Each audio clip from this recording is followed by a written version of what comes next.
के उत्थान पर चर्चाएं करने के लिए अभी हमारे साथ लौआ कला पंचायत के वर्तमान पैक्स अध्यक्ष ओम प्रकाश गिरी जी जुड़ चुके हैं। पंचायत स्तर पर क्या किया जाए कि पैक्स का उत्थान हो, और वर्तमान में केंद्रीय सहकारिता मंत्री अमित शाह जी पैक्स के उत्थान को लेकर प्रयास कर रहे हैं, तो कितना प्रतिशत धरातल पे उतरा है। तो स्वागत है आपका सर।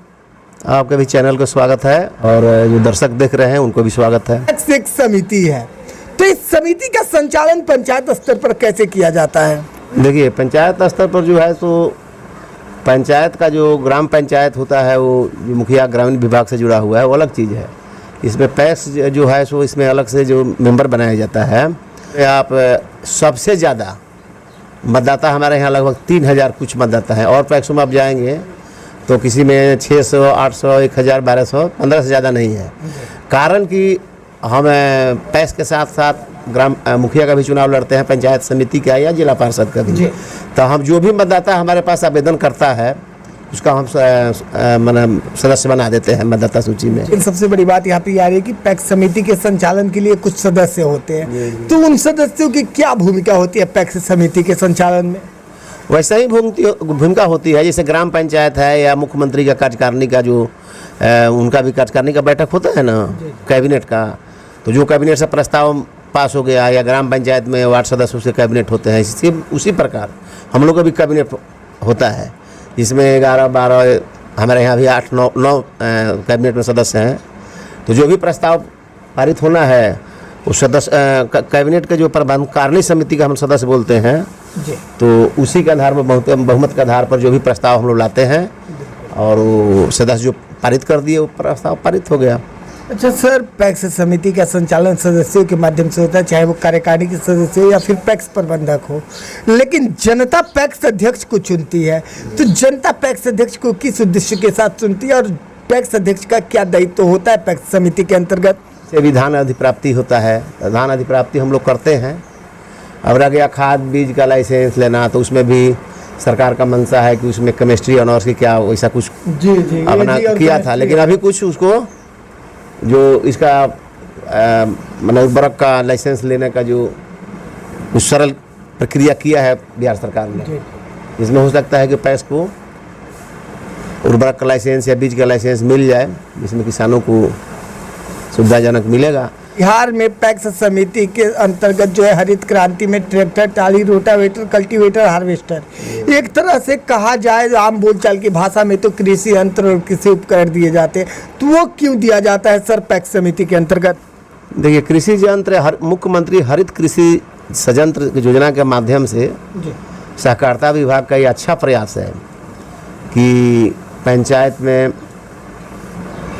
पैक्स अध्यक्षों के ट्रैक्टर के संयंत्र दिए गए हैं, लेकिन जो संयंत्र है एक ट्रैक्टर या एक ट्रॉली या एक रोटावेटर, जो पंचायत की जनसंख्या या पंचायत का क्षेत्रफल कृषि जो भूमि है उसको देखते हुए पर्याप्त नहीं है।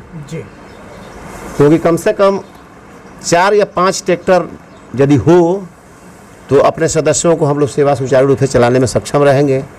अब रह गई जहाँ तक कृषि भाड़े पर उपकरण देने की बात है, तो कोई जो निजी लोग चला रहे हैं या हमारा सरकार पैक्स के माध्यम से जो चल रहा है, कोई रेट में ज़्यादा अंतर नहीं है। आज केंद्रीय सहकारिता मंत्री अमित शाह जी पैक्स के उत्थान को लेकर निरंतर प्रयास कर रहे हैं, इस पर आपकी क्या राय है और आप क्या अपना विचार रखना चाहेंगे? देखिए, इस पर विचार हम रखना यही चाहेंगे कि पहले तो स्टेट गवर्नमेंट में ही बिहार सरकार में ही सहकारिता मंत्रालय था, केंद्र में सहकारिता मंत्रालय था ही नहीं। मोदी जी की सरकार बनने के बाद सहकारिता मंत्रालय का गठन हुआ, जिसमें अमित शाह जी को सहकारिता मंत्रालय का जिम्मे दिया गया, जिसमें उन्होंने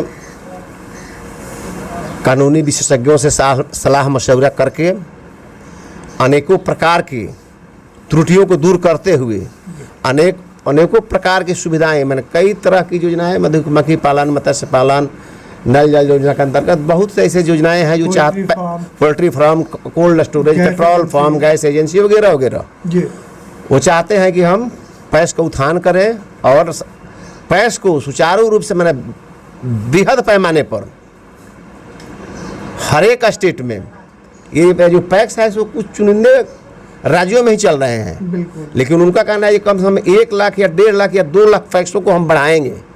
यानी बहुत से ऐसे राज्य हैं जहाँ पर पैक्स का संचालन नहीं होता है, जैसे उत्तर प्रदेश हमारा हो गया, दिल्ली में शायद नहीं होता है, ऐसे बहुत से स्टेट हैं। लेकिन उनका कहना है कि 2 लाख या 2.5 लाख हम पैक्स का और बढ़ाएंगे।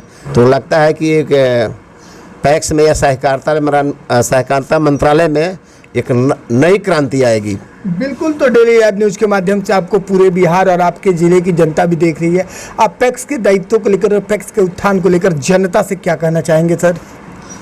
जनता से हम यही कहना चाहेंगे कि पैक्स के विषय में जब पैक्स का आम सभा या ग्राम सभा बुलाई जाती है तो सभी सदस्यों को आना चाहिए।